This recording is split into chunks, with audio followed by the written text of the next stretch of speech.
You are listening to Negative Frequencies, and I am your host, John Caprine.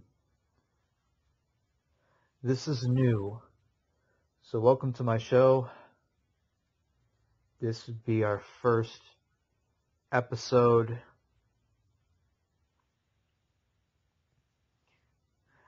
I've been listening to a lot of Thomas Sheridan lately. He had his own thing going called the Velocity Now, and I've been listening to a lot of those lately. I'm like, this is pretty fucking cool. Yeah, so I'm gonna make my own show.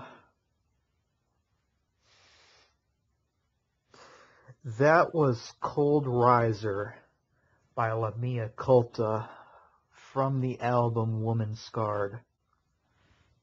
Beautiful, beautiful music.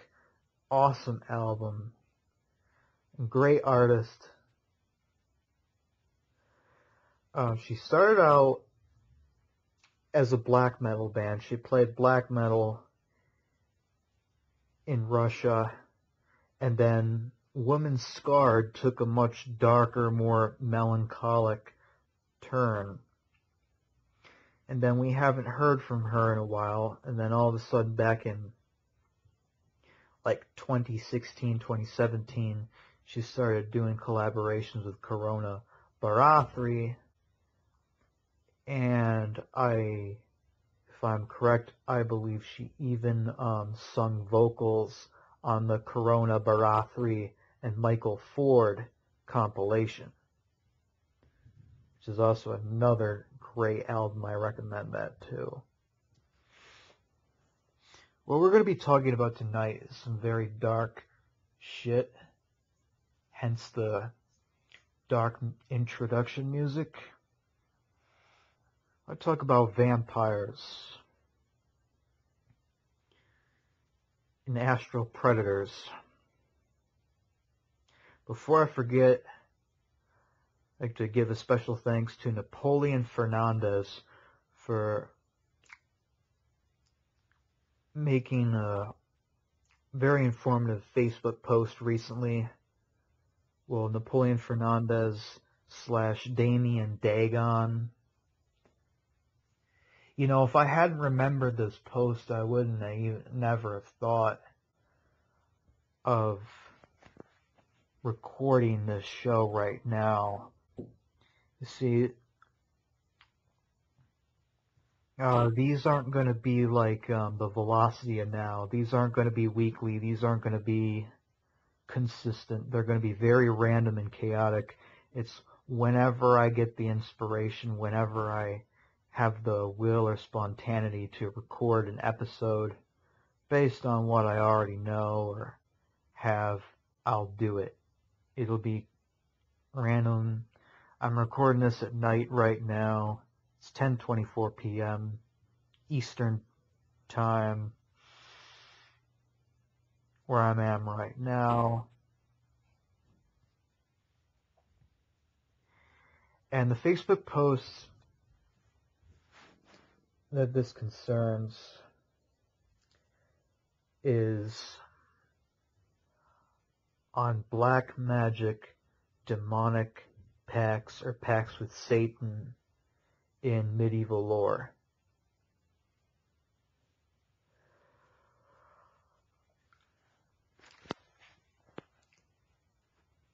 Paraphrasing from the core of essence of what the message was,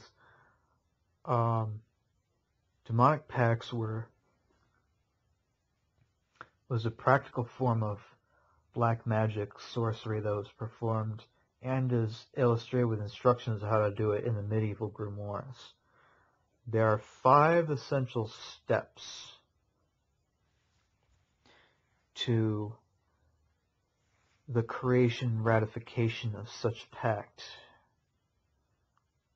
And these pacts can either be a satanic pact for where a witch is yielding herself over to Satan, yielding herself over to the void and anti-cosmic current of Satan, or it can be for a more like mundane, like Faustian thing, like yielding their soul or yielding service over for material gains.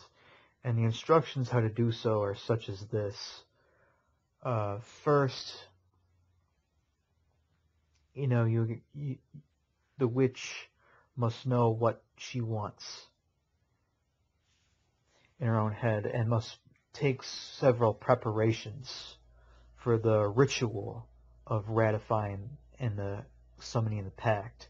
And this involves a period of abstinence, any range from 3-5 to a week. 3-5-7 days to a week. The more energy draining, the more intense the ritual. Could be like up to 10 days. And the reason why all ceremonial magic, all grandiose rituals drain your energy. So you got to build that energy. So this abstinence, it varies, but it's got to be a personal thing that you're giving up. So you're going to abstain from sex, you're going to abstain from drugs, alcohol, eating meat for 5 to 7 days before the ritual. Second, the witch sets up the altar, lights the candles, sets up the ritual, performs a series of incantations and conjurations to get into that altered state of consciousness, to open up the rift between herself, her imagination, and the void.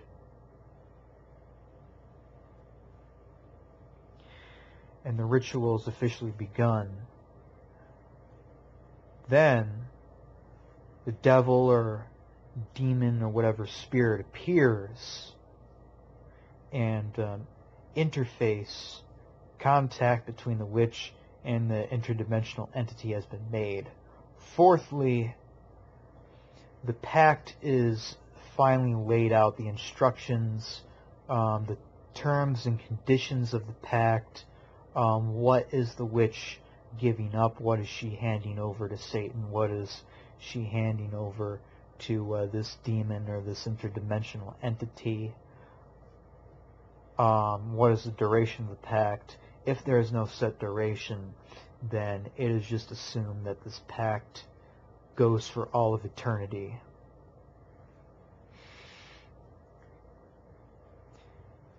It is written on parchment and is signed in the witch's blood. Fifthly, if the pact is successful, after the ritual and everything's closed down, the witch will no longer cast a shadow or show a reflection when looking in the mirror or standing in front of a mirror. Now that is just what Malaris Maleficarum, Hammer of the Witches, witch hunting books, and the other craft from the enemy, the Catholic Church, who, hunts down paganism and hunts down the witches, have to say about that. But it's very deep and fucking profound symbolism of what's going on here. And I wanted to fucking dive in that and provide some examples of culture and books, media, where I've read this before.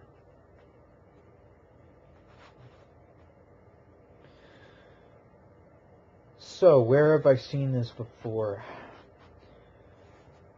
Thomas Carlson, Kabbalah, Clipoff, and Goetic Magic. There is a brief, not even a full page is dedicated to it, probably 1 or 2 paragraphs at most. And it was on the chapter of Gamaliel, which is the dark side of Yesod, the astral, and the Kabbalah, Clipoff.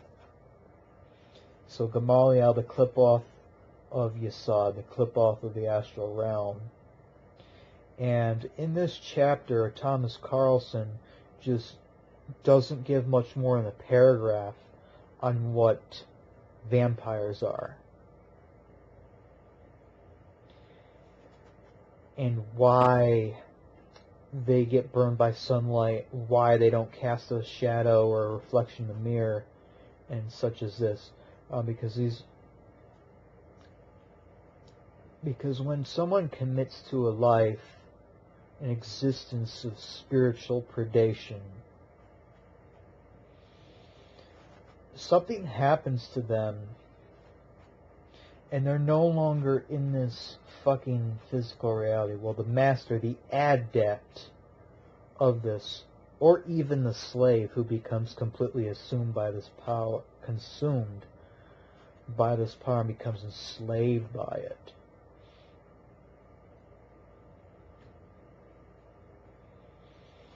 They phase out of existence.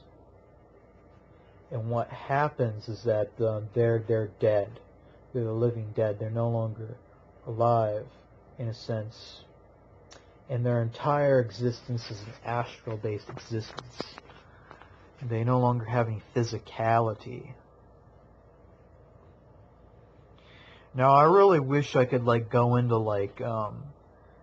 the Skull and Bone Society, the 322,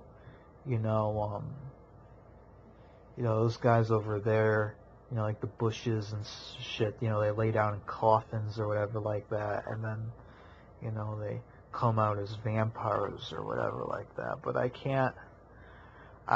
can't do so because I haven't researched the Skull and Bones. I know nothing about it, but, I have heard, Uncle Bearheart, one of his videos, he said that, advanced vampires or astral predators, they no longer have a physical body, or their physical body has been warped so much that they have a more astral existence, and basically they can just dematerialize. You ever seen in video games or movies or something, you walk up to an auspicious character and they're in a black, all wearing black or whatever like that, and then poof, they're gone, and in their place a murder of crows just disperses. It's kind of something like that. Where they vanish and they just they were never there. It was really a bunch of crows all along, or that's what they turn into. The way Hollywood depicts it does look pretty over the top and pretty, ridiculous, but there is some real deep shit going on there. And they're not even in this plane. They're not supposed to be here. What they're doing is they're accessing Malkuth, these interdimensional, they were once human, but they're astral predators. They have died and they've been reborn in the astral, and they've come back. They're able to access the earth through the Thanti-Thaxath tunnel on the Tree of Qliphoth. Because how it works, there are 10 spheres, and there are various wormholes or tunnels in between them that link the spheres. So they're in the astral plane, they're accessing the earth through Thanti-Thaxath, but the earth is not their true home, and neither is the tunnel Thanti-Thaxath. Gamaliel, the astral sphere of Lilith, is their true home, and that is the real reason why they cannot go out in any sunlight, why silver banishes them, or why a wooden stake in the heart banishes them back into the astral plane, because because the earth is no longer their fucking home. They've abandoned it, they've forsaken it, and so now for brief periods of time, they can come to this physical plane, a physical form, but it takes a tremendous amount of energy for them. This is kind of similar theophany, which means the manifestation to how the dark gods and the real titans of the abyss, when you get into spirit evocation, Goetia evocation, and conjuring up the devils, and literally not any Kundalini or Chi power, but actual entities that's why, like, Aleister Crowley, wrote about, sacrificing animals, because these entities, they use that mist coming off there. Well, traditionally, like in the old school grimoires,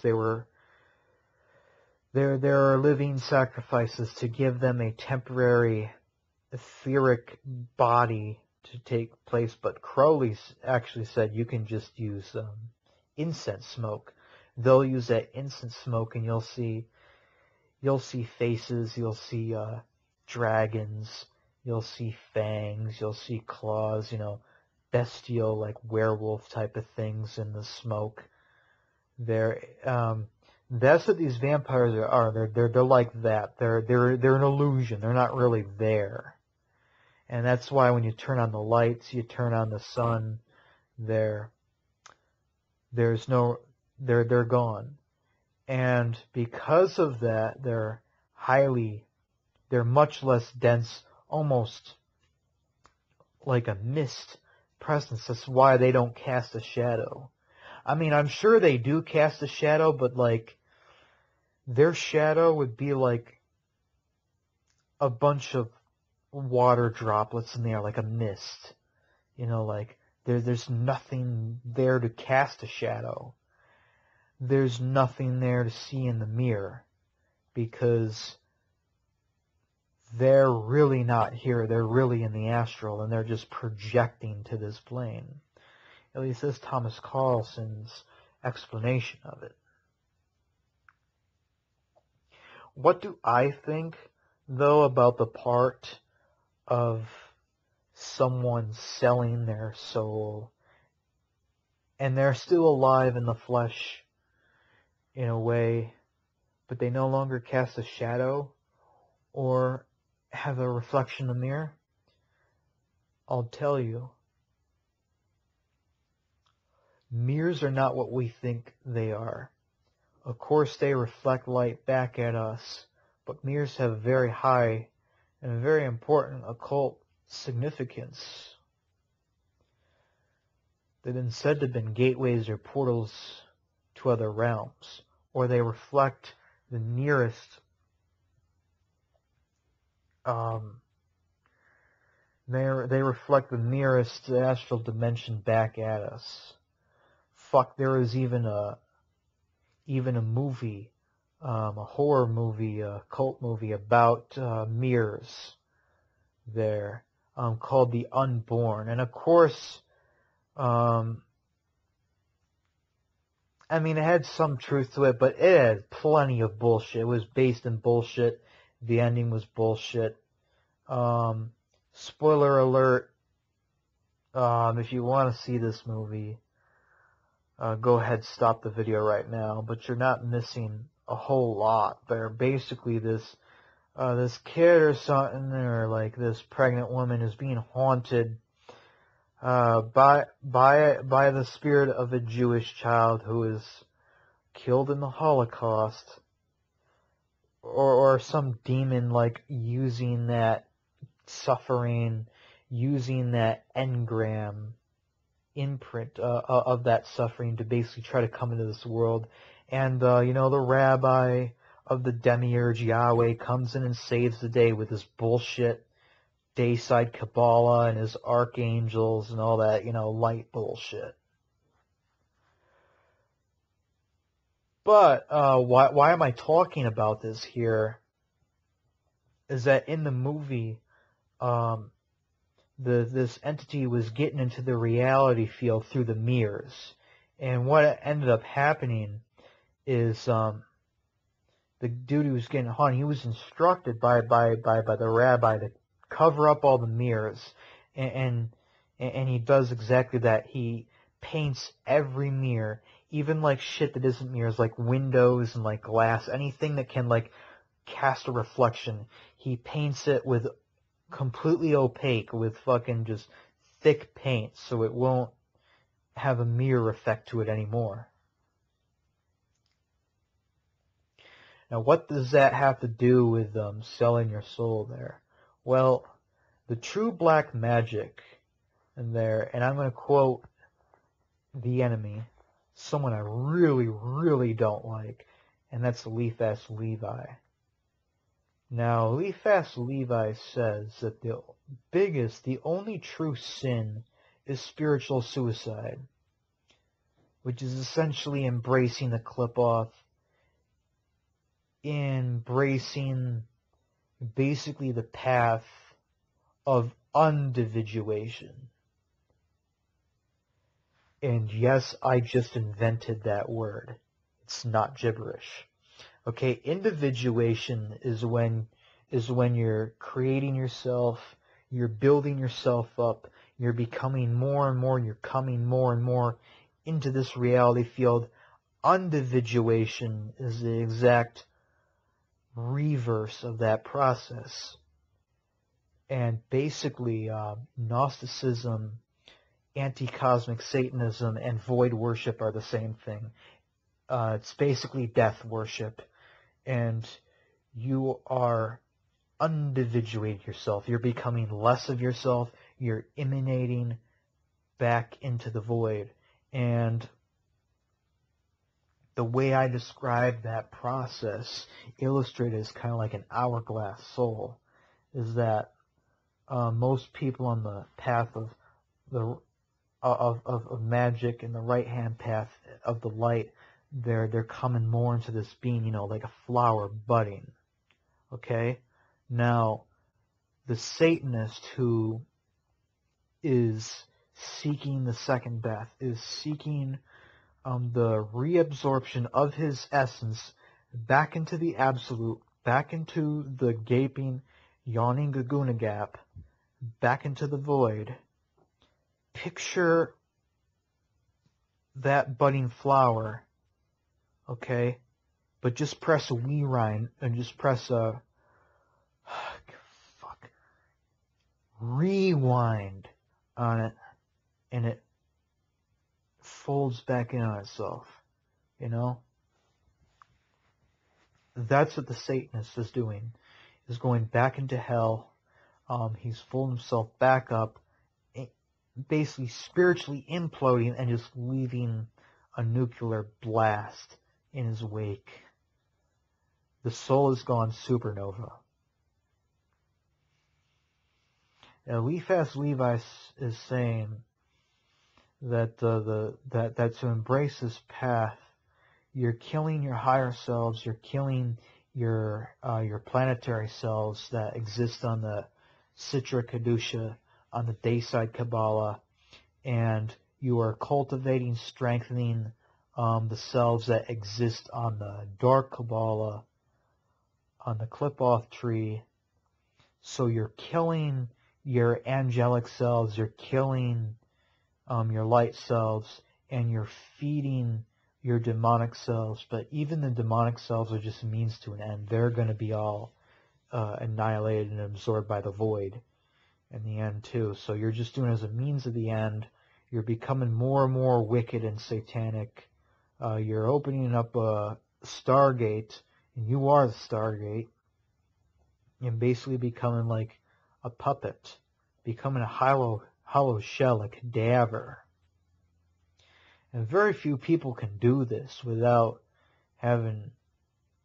experiencing some severe trauma and possibly permanent, fucking damage and shit, where they got to be in a psychiatric ward or something for the rest of their lives, or, some people break and they kill all their friends and family and then themselves, or they become a host to some clipothic or goetic entity or something, There's a lot of pitfalls on it.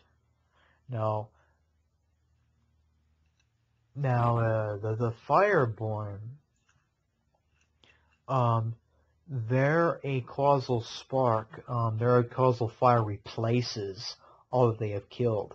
So they aren't completely like a meat puppet to the demonic, but they're completely functioning now. Their soul, if you can even call it that, has been so mutated and so grafted, and soul modification is what it is essentially. It's been so changed and moved around that they're no longer being sustained by God, if you can call it that. They're no longer being sustained by the Godhead within, but they have a bilocational link to the void, and they are being sustained by the fires of the void itself. The smokeless fire. Now let's go even a step further, okay, and talk about the serpent-born, which Matthew Whiteman,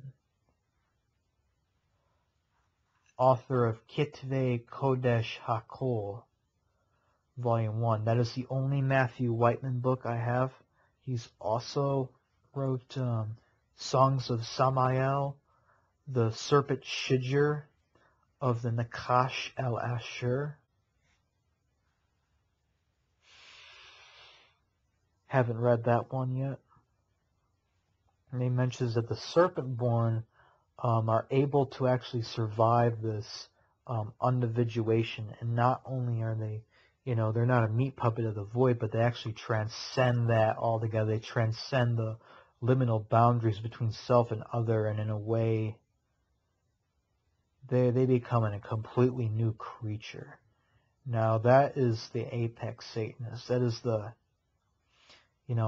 few are called, but even few are chosen, and that's literally one of those very, very, very few souls, few chosen, by the void itself, who can actually go through that permanent transformation and still have a life. And still have a life, and still have a retained personality, and still have everything about it. Not many people make it through that. Most people become puppets or vessels for these interdimensional entities. So true black magic is spiritual suicide. You're killing your higher selves. Okay? Now, I'm not talking about, low black magic, oh, you're hexing someone or something, or, doing money magic, or, preying on people, for your business or whatever like that. That's low magic. I'm talking about high black magic, the theurgy work, the great dark work, is basically putting your soul to death, killing your higher selves, and becoming inverted, literally, on all levels. Levi warns against this.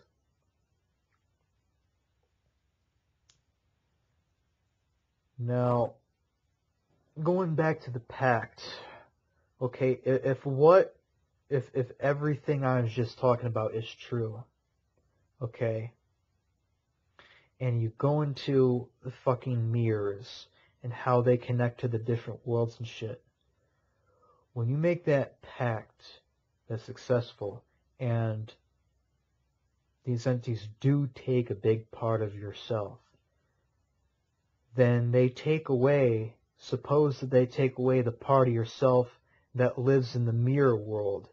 You see, you won't cast a reflection in the mirror anymore, not because mirror reflects light, but because, the mirror does reflect light, but you won't, others could probably see you, but you won't see yourself by looking in that mirror, because that other you who exists in the mirror dimension has been taken, and that astral double, in that parallel universe, is absent. It's no longer there. Why you no longer cast a shadow? Because even though a shadow is an absence of light. Now let's go even fucking crazier and talk about Curtis Joseph's concept of backwards reasoning. Okay? Backwards reasoning is like you have a candle and it flickers around and it casts shadows. And the light banishes the darkness. It pushes the dark away, and that shadow is completely empty. It has no power, substance of itself. It wouldn't exist without the flame. Well, backwards reasoning says, well, It's not the flame that's casting the shadows. It's actually the shadows that are pulling the flame and pulling the light and making, jerking that flame almost like on strings and causing that flame to dance. See, that's backwards reasoning. Okay, now let's say that there's a name for the shadow. Okay, just like there is a spirit, just like there is an angel, for every bone in your body, for every cell in your body has a name. Okay, the shadow is an entity and it has a name too. It is a conscious and life and everything too. Well, you just gave up those parts of yourself to the devil. Okay, so literally, I mean, it sounds pretty out there. It sounds like, straight up like Hammer film, like a horror movie or something like that, an occult movie. But metaphorically speaking, when you give up your soul entirely, or a big part of it, your shadow and your reflection, those internal parts of yourself have been taken. And that is why, in my opinion, in the medieval grimoires and shit, when it says if the pact was successful, you will no longer see your reflection in the mirror or see your own shadow, that means that you have given permission for the devil, for Satan, or Belial, or Lucifer, or any of the dark dragons, to enter into your energy field and basically perform surgery on you. You got your tonsils taken out, you got your, pancreas, or you got, a kidney or a liver, taken out. That's essentially what's really going on. And you're allowing these forces, these non-human entities, to basically manipulate you and basically just rearrange your energy systems, your chakras and everything. And that's why it's very fucking serious. It is. You may think it's nothing right now, but it does completely change you in one way or another. You're never the same. Again. Now, in regards to vampires, I have probably the best book on vampirism right now, and that is and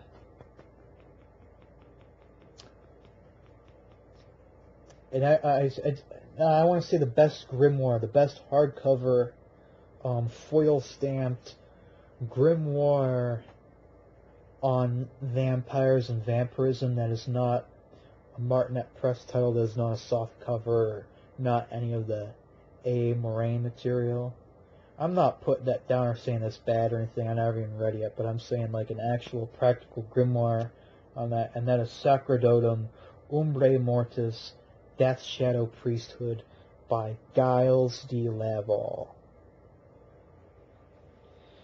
In this tome, it's one of Giles de Laval's thinner books.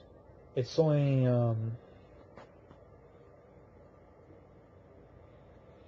I forgot how long it is, 150, 125 pages. It's under 200 pages long. It's not that thick.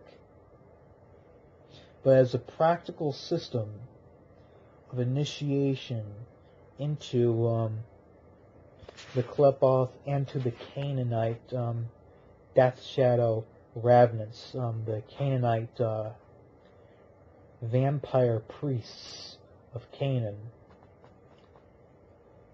And one of them is a burial rite where you bury yourself alive, and then you become arisen as a new energy parasite.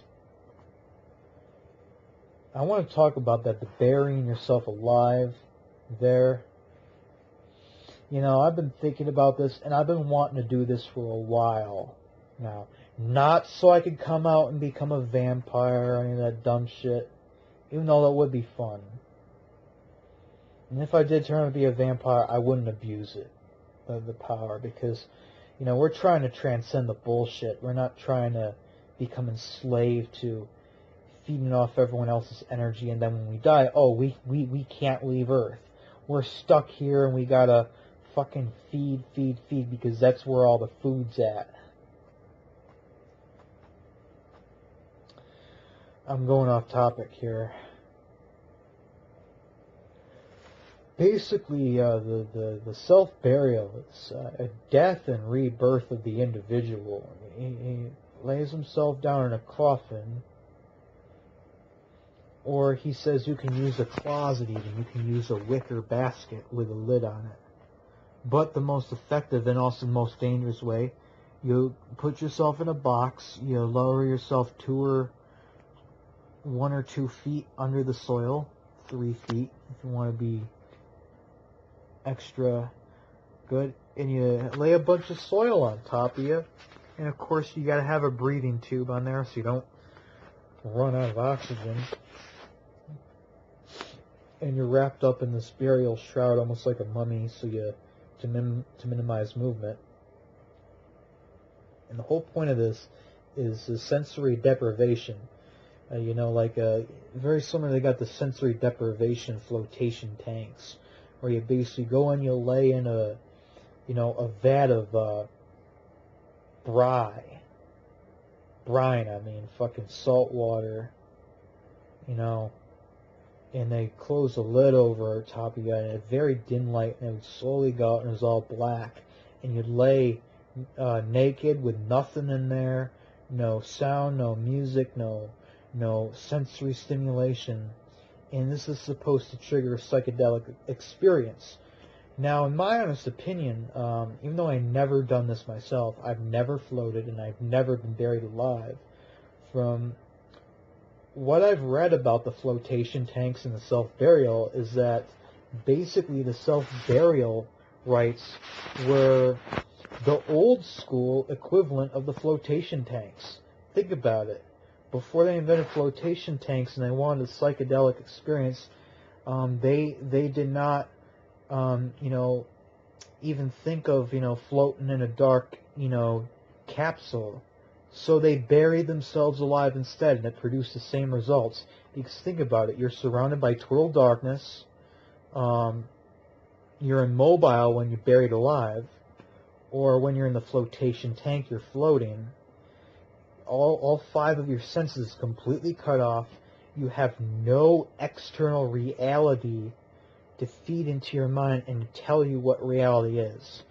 You are essentially going into the void, and your inner world is all that you have. Your thoughts, your imagination, the images you have in your brain, your internal dialogue, that is what creates your reality. And when you're cut off from the external world,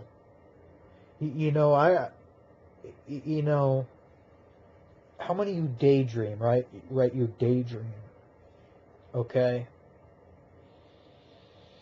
How many of you, you're on a job, you're doing a job that you hate, or you're on a long bus ride or something, and you just drift off and daydream and whatnot like that, How many of you lucid dreamed? Okay, now get this. We are bombarded constantly by sounds, by images, by various frequencies, and we basically have external pressure, the forces of expansion and contraction. Okay, the external world is contracting upon us when it bombards our 5 senses. But our daydreams is our imagination, or our inner magination, is pressing outward and expanding. It's going outward like that. And what happens is the 2 of them meet, and the 2 of them cancel each other out. It stalemates. That is why you can get up, walk around, do things, interact with the world. You don't think about it. You just do it because they cancel each other out. the expansion and contraction, they meet. Well, when you cut off all the five senses and you deprive yourself of the senses,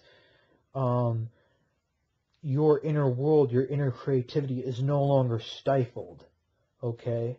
You no longer have an external reality pressing in or contracting in on your fucking inner world. So, flotation tank, self-burial, or even just putting a box over your head. I fucking seen somewhere some artist, fucking wise ass, he thought it was a cool idea to fucking create a thought box, and he's selling it on like a Kickstarter or something. So for $600, you can get a box that you place over your head, and it comes with a stool. So you just sit there with your own thoughts. Even that would work, or even just stand in the closet and just put like a blindfold on, you know, or just stand in the darkness, you know, for a very long time. It's very fucking powerful because it allows your inner world, your inner expansion, to just completely run free. And being in there for however long it takes, 15 minutes, 20 minutes, 45 minutes, couple hours even, half a day, you will get that psychedelic experience, and you don't need any of the drugs. You don't need any acid, marijuana. You don't need any of that shit. It can enhance the experience, but I don't think you'd want that or need that, because you'd be really, going well beyond the means and limits of where you gotta go. So, self-fucking-burial. Also, in Sacerdote Umbrae Mortis,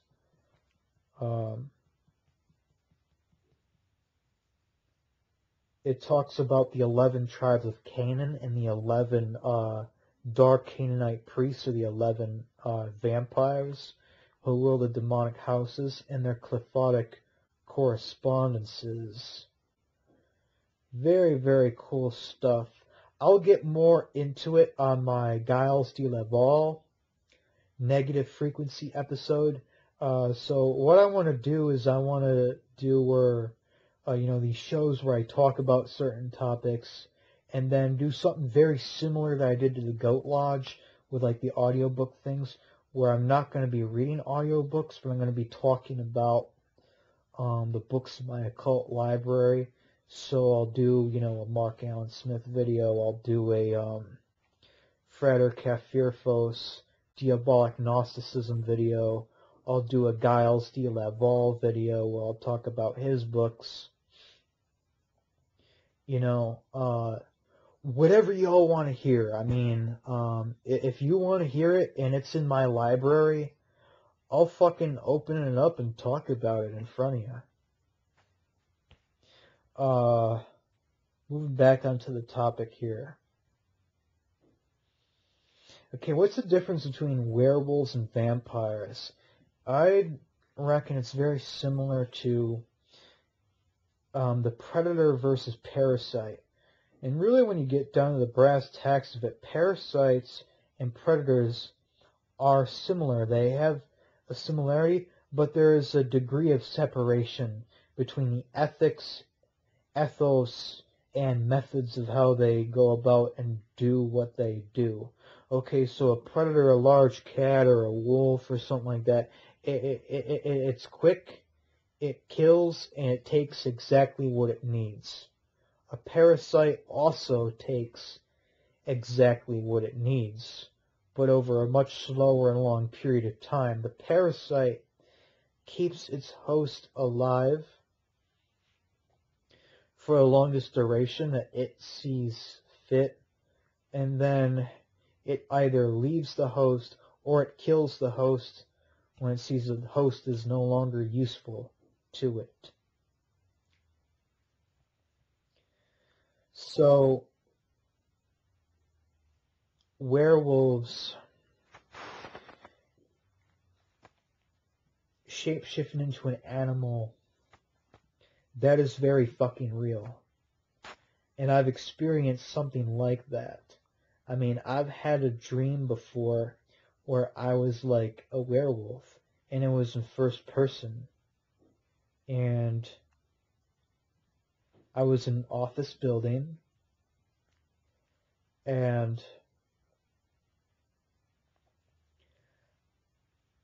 I was very fast too. That's how you know you're in a werewolf dream, when you can move insanely fucking fast, stupid fucking fast, like animal fast.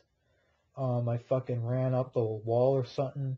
At one point, I was upside down. I was on the ceiling, and my target was in a TI room, like a bunch of like computer monitors and shit. So this guy was operating with some kind of security firm or some kind of spy, data mining and collection agency that's spying on the people. And I don't like that shit. So I don't know what my mission was, but it was some kind of mission. I know I was about to kill him or something like that. I don't remember how it ended or what I did after that, but I woke up shortly after when I realized what was going on. Didn't get to chew anyone's faces off, but I really, really fucking wanted to. The dream. So I know that's fucking real. The taking on an animal avatar, the animal spirit in the astral dream plane is a very real fucking thing. It's nothing to laugh at. Whereas a parasite doesn't need to do it on the dream plane. He can do it in his waking life. And I've had experience with this shit as far back as 2011 and 2012. You see, before I really knew what I was doing and going on with it, I would read a lot of Michael W. Ford. I mean, I started out with The Joy of Satan, the Satanic Bible, and reading Michael W. Ford. And I never committed to this to a daily practice because I didn't want the lifestyle. I didn't want to become a parasite. I didn't want to, basically feed off everyone. But yes, it is basically... Okay, I'm not responsible if you fuck your own life up or if you become an addict, an astral aura addict, okay? If you fuck yourself with this, then your fucking fault. You go fuck yourself with this, okay? I'm not taking any responsibility for any abuse of this, but basically, I forgot which book it was, but it was one of the Michael W. Ford books, like Akaru or something, one of like the vampire books, or maybe even the Bible of the Adversary. I don't know. I was reading Michael Ford PDFs, all the free ones that I could fucking grab. It basically has something to do with like pushing a serpent or a tendril out of your palm, and you're pushing it into someone else's aura, latching onto their onto one of their chakras, or when you're feeding out the aura, that's called energy ripping. The Joy of Satan also teaches this as well. If you're advanced enough, you can pierce their aura, you can latch onto one of their chakras, and you can feed off one of their chakras there. I remember I was sitting in like fucking history class or something like that, and my American history teacher, he's a nice guy. He actually is the fucking superintendent now, or the principal. He fucking runs the high school now that I grew up with. But I remember it was either him or one of the other students, and I pushed that astral tendril, visualizing it, holding that visualization in my mind's eye, in my imagination, pushing that outward, and just latching onto my teacher, just to feed for a few seconds. Then I retracted it back into me. I didn't feel anything right away, and fuck, I should have kept a journal and been a lot more aware. I mean, I might have gotten energy on it, but I don't remember like getting like a whole bunch of energy from. But yeah, there's been other times where like I fucked with that. I mean, I know it's real. I mean, I've silenced crying babies in like strollers. Okay, like, 'cause I was trying to buy alcohol at like a liquor store, and I was walking,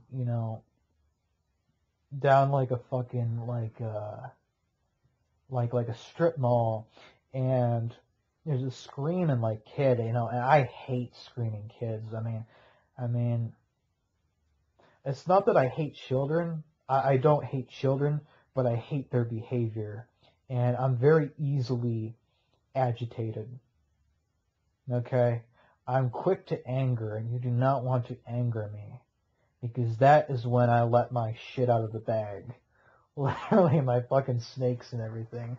You ever play that game, The Darkness? Um, the first-person shooter game, and you got these demon black tendrils on your HUD? I fucking love that game. I fucking played the shit out of that game when it came out in like 2006 or something. I love it. It was my favorite video game. It's based on the comic by Top Cow as well, on The Darkness. You play as Jackie Estacado, and you're in this Italian crime family. And on your 21st birthday, you are infected by a very dark entity, by a demonic parasite, by a macrobe. Basically, this comic universe's equivalent of Satan. It's just called The Darkness. It just calls itself The Darkness.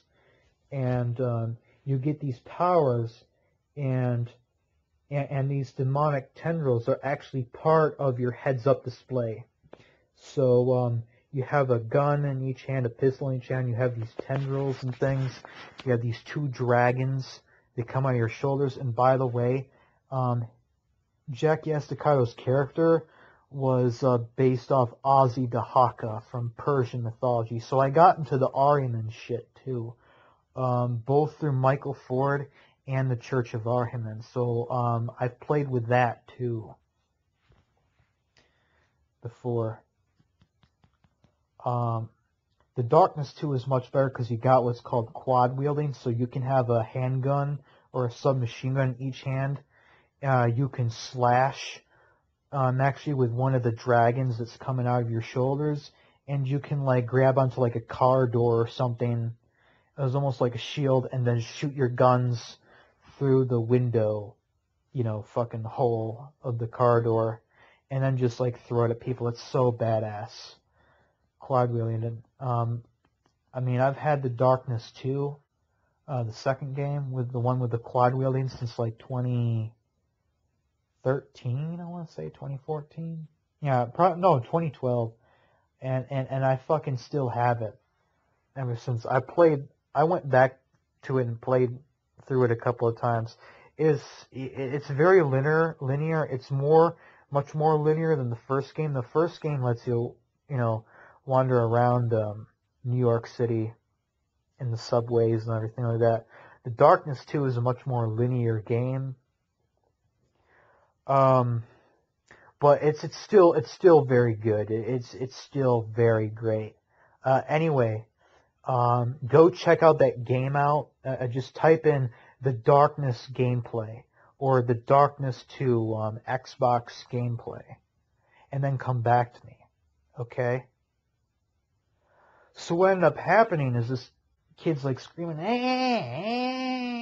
this hideous fucking sound. I'd rather hear Joni Baez singing or fucking listen to someone raking old rusty nails on a chalkboard than hear a screaming Bambino. So what I did, I let out my darkness arms from my back And just like Jackie Estacado from the darkness, I visualized one of my dragons. I just, with all my anger, I just, I grabbed onto like one of those kids in the stroller and I'm like, silence! And then I retracted it. I walked away out of the strip mall, and I did not hear any more crying. I know, it's pretty fucking dark.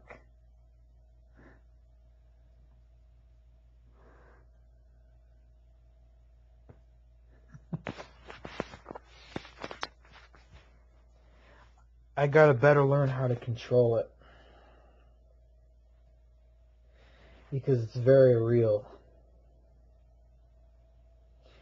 And I don't even think I ever evoked Ozzy Dohaka before. I mean, I fucked with Ariman before, I saw him, many times. Several times over, like, summer and 11th grade and everything. And I haven't touched in a while. I mean, I intentionally try not to use it because I don't want to hurt the people I love and those around me.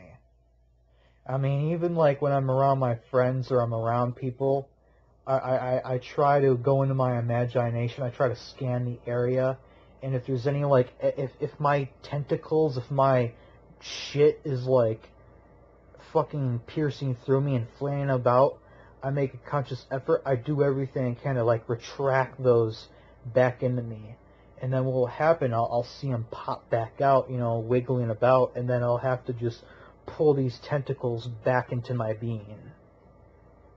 It's fucking insane.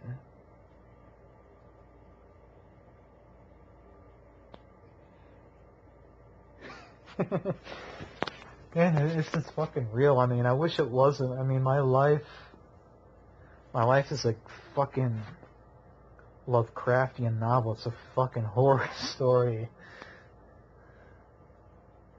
That's just one story, though. I got other, like, fucking horror stories. I mean, I think maybe, next episode I'll talk about more of my interface with some of these macros and some of these dark intelligences, there. And they were a lot fewer than you think. Very far and few in between, but yeah, they were there.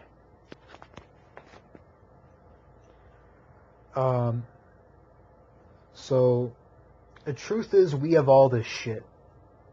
Okay, everything's projected from within. All worlds, all soul maps, all trees, even the distortion, even the Kabbalah infection, the Cathara grid, the Yggdrasil, the Tree of Word, all the 7 planets, the galaxies, all the monsters, the horror, the creature from the Black Lagoon, the reptilians, the dragons, the satyrs, the goats, the angels, the devils,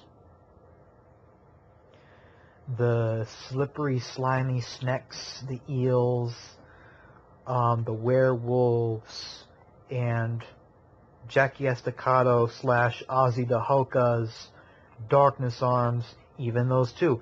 All of that shit's fucking already inside of us. It's just, where are you placing your awareness?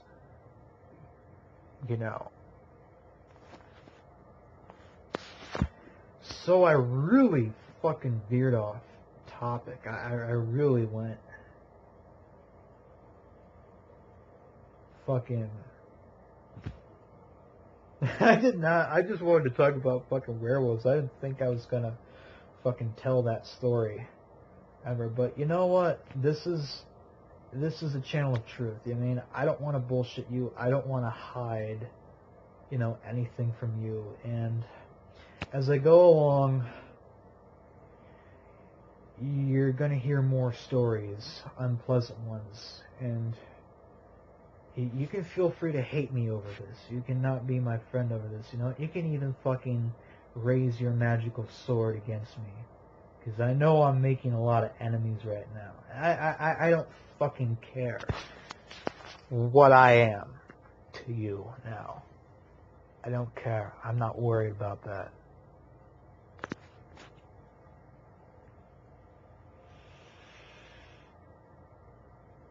I never said I was a nice guy.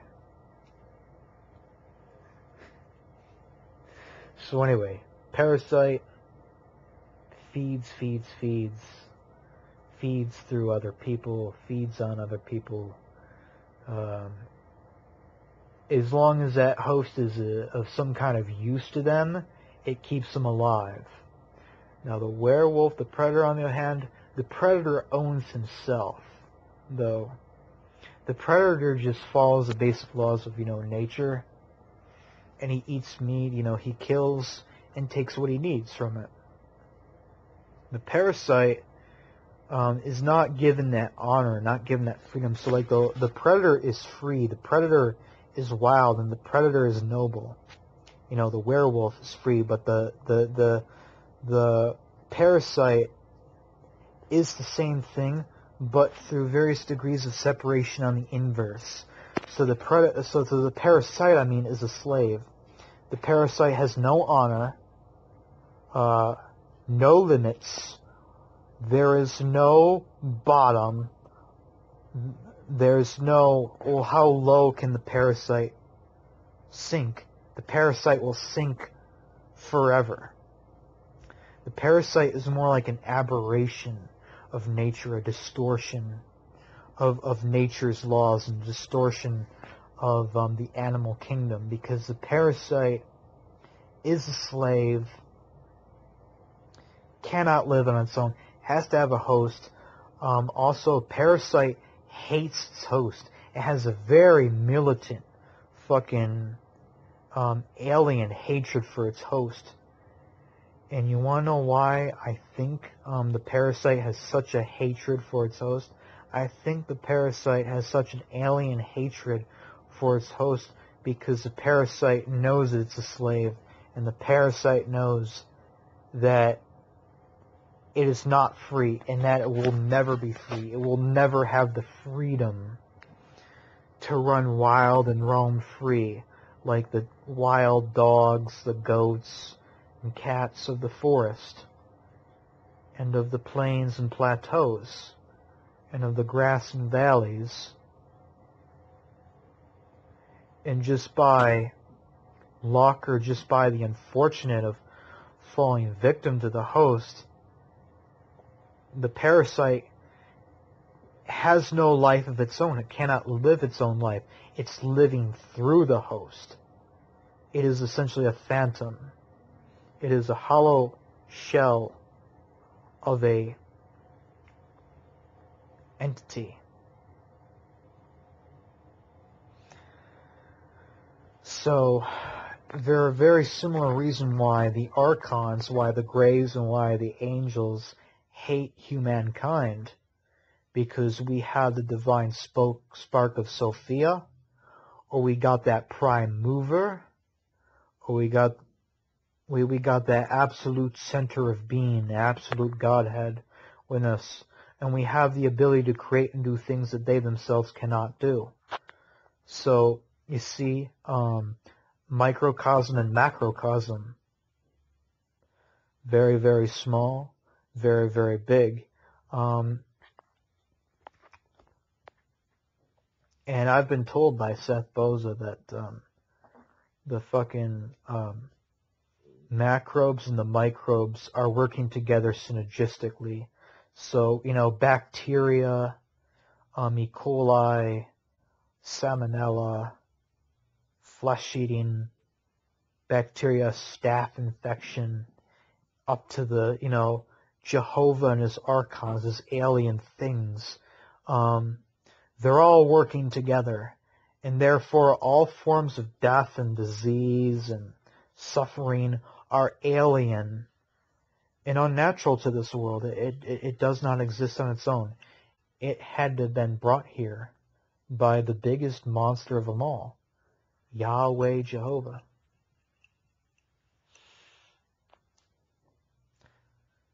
God, which when spelled backwards means dog, 'cause it is a fucking dirty dog. Of a fucking bullshit deity. It's undeserving of any worship.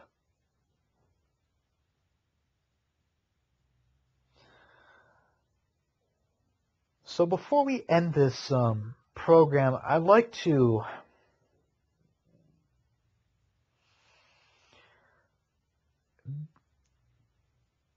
end it with a slightly lighter note. It's still going to be pretty dark. I want to talk about the 7th Hellraiser movie, Hellraiser Deader.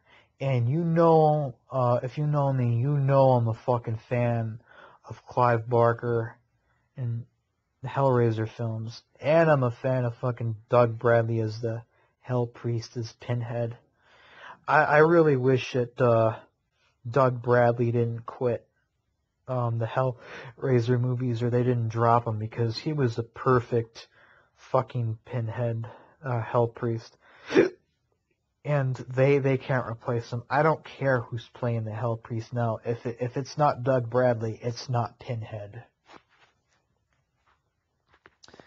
In the 7th Hellraiser movie, Hellraiser Deader, it's about this girl. She's offered this opportunity. Spoilers alert beyond this point. Stop right now and go watch the movie if you care about not having it ruined. Okay, spoilers begin now. She's given an opportunity, like a journalist, to go over to Romania and check out this strange, bizarre cult of people called the Deaders. And it's basically like a counterculture, like subculture, like the Goths or whatever. But these Deaders, they do these really bizarre rites that basically to escape the limits of their own physicality, and then they become like ghosts in the human plane, and it shows an example of this. There's a scene where she's in the subway in Romania or something, or in the Balkans, and she almost falls down onto the tracks or something pushes her towards the tracks. She gets up and she sees one of the Deaders, one of the cult people, jump with this superhuman strength, like literally flies right upward onto the ledge, and then drops down again. A train comes, hits him, he should be fucking dead. The train passes completely through him, like a ghost, goes through a wall. He should be dead, but there's nothing to be seen. There's just a fucking brown trench coat, a tan trench coat, and a pair of khaki-colored slacks. So there's just a jacket and a pair of pants on the railroad tracks, on the subway tracks. No blood, no flesh, no body. She's like, what the fuck was that? I gotta find out more. So what she ends up doing is she ends up finding their cult there, and she enters into their little secret church, little compound there. And what it turns out to be a Cenobite cult, loose Cenobite cult, and they get their magic from the lament configuration, from the puzzle box.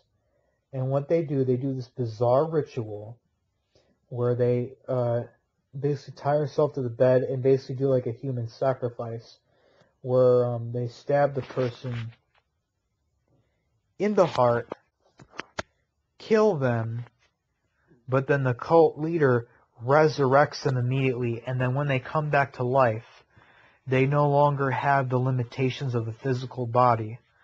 They're like a ghost. They can be physical when they need to manipulate objects and things, and they need to like open doors or like move things around there. And then they're non-physical like a ghost when they want to be. So they can walk through walls, they can perform miracles. They can get hit by a fucking car, you know, and it'll just go right through them, you know. And then they're physical again when they need to be. They're basically like gods now. They're like astral gods, basically. They're like, and there's so much symbolism. There's so much magic that's being performed there. I mean, I always knew there was something more to the Hellraiser movies than just what were being shown. I mean, I still have dreams of, you know, Hellraiser movies every now and again, you know, that I'm in a Hellraiser movie or I'm watching, you know, an unreleased one. I mean, that's how much of an impact they had on me growing up. We'll tear your soul apart.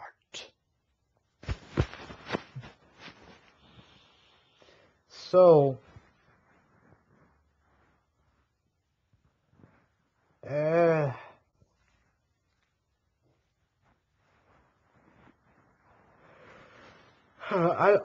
don't need to ruin the ending for you, but basically that's what's going on there. Go see the movie. It's so good.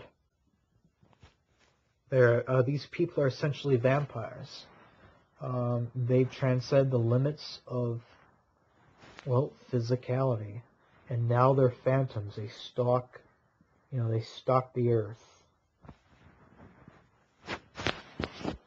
You know. Whew.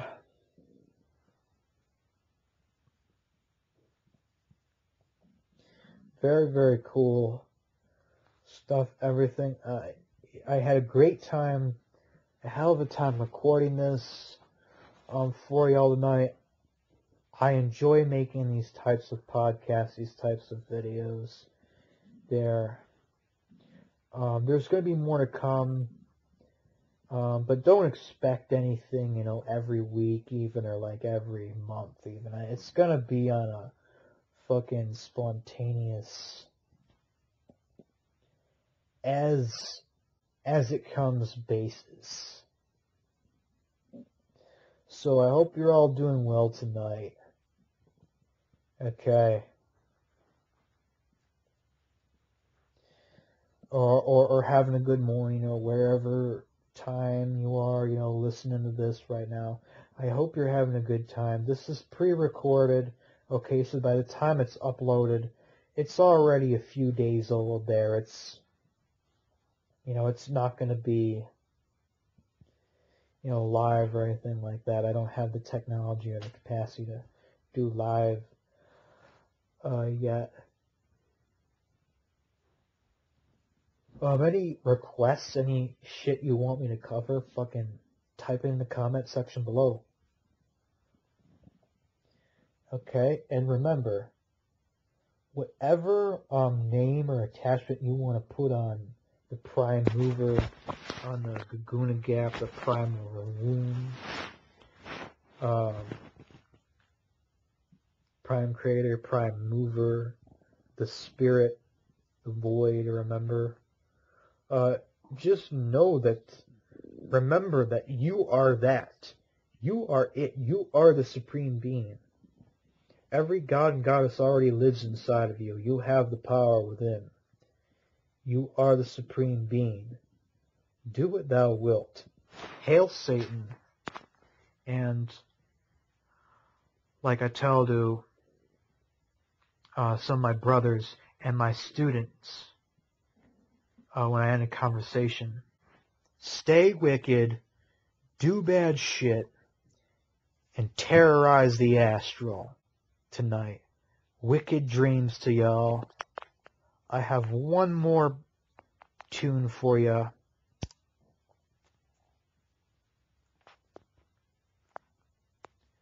It's also by Lamia, Culta.